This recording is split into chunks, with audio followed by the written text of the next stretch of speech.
Hello everyone, good evening. তো বলো সবাই কেমন আছো? আশা করি সবাই খুব খুব ভালো আছো। তো প্রতিদিনের মতো আজকেও চলে এসেছি একটা নতুন রেসিপি নিয়ে। তো কি, চিকেন। দেখো চিকেনটা ভালো করে ধুয়ে লবণ টবণ মাখিয়ে রেখে দিচ্ছি। এদিকে দেখো সব কেটে কুটে জোগাড় করে নিয়েছি। আলু, তারপরে নিয়েছি রসুন, পেঁয়াজ, আদা, আর এদিকে বসিয়ে দিয়েছি কড়া। তো তেল দিয়ে দিচ্ছি, তেল দিয়ে এবার আলুগুলোকে ভেজে নেব। তারপরে আলুগুলো ভাজা হয়ে গেলে কি করব, দেখলে দুটো শুকনো লঙ্কা নিয়েছি, তেজপাতা নিয়েছি, গোটা গরম মশলা নিয়েছি, মানে দারচিনি, লবঙ্গ আর এলাচ। তো এগুলো আলুটা ভেজে নেব, ভেজে তারপরে তেলের উপরে ফোড়ন দেবো। তো অলরেডি আলুটা ভেজে তুলে নিলাম তোমাদের সাথে গল্প করতে করতে। তারপরে দেখো বন্ধুরা, পেঁয়াজগুলো এভাবে কেটে নিয়েছি। গোটা রসুন, আদা আর পেঁয়াজ, কাঁচা লঙ্কা, শুকনো লঙ্কা ভালো করে ভেজে নিচ্ছি। ভেজে এবার এর মধ্যে দিয়ে দেবো লবণ মাখানো চিকেনটা। তো চিকেনটা এবার দিয়ে দিচ্ছি, দেখো দিয়ে এবার এটাকে খুব ভালো করে ভেজে নেবো তেলের মধ্যে।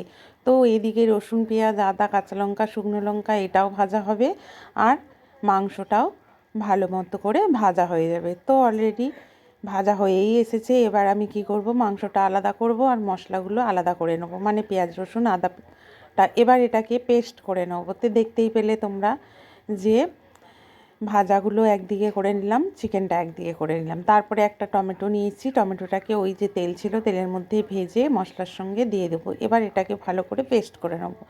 তো চিকেনগুলো আবার কড়াইতে দিয়ে দেবো, দিয়ে নেড়ে চেড়ে আবারও কিছুক্ষণ ভালো করে ভেজে নেবো। তো ওইদিকে মশলাটা এবার রেডি করে নিয়ে আসি, না হলে তো মশলাটা দিতে পারবো না। তো বন্ধুরা, স্কিপ করে গেছি আমি, মশলাটা অলরেডি ভেজে নয়, মিক্সিতে বেটে তারপরে আমি দিয়ে দিয়েছি। তারপরে দিয়ে দিলাম লঙ্কার গুঁড়ো আর জিরের গুঁড়ো, বাট হলুদ দিইনি। দেখতেই পেয়েছো তোমরা, আমি কিন্তু একটু হলুদ ইউজ করিনি বন্ধুরা। তো কিন্তু দেখে মনে হবে যে আমি হলুদ ইউজ করিনি। হ্যাঁ, সত্যিই আমি হলুদ ইউজ করিনি। তো তোমরাও এভাবে রেসিপিটা বানাও বাড়িতে আর করে খাও। এদিকে আমি মাংসটা মশলা দিয়ে কষাতে কষাতে গরম বসিয়ে দিয়েছিলাম। জল গরমটা হয়ে গেছে, কষানো কমপ্লিট। এবার আমি জল গরমটা চিকেনের মধ্যে দিয়ে দিলাম। এবার খুব ভালো মতো ফুটে গেলে হয়ে যাবে চিকেন রান্না। তো আজকের রেসিপিটা তোমাদের কেমন লাগলো? যদি ভালো লাগে অবশ্যই লাইক করো, কমেন্ট করো। যারা ফেসবুক থেকে দেখবে অবশ্যই পেজটা ফলো করে নিও বন্ধুরা।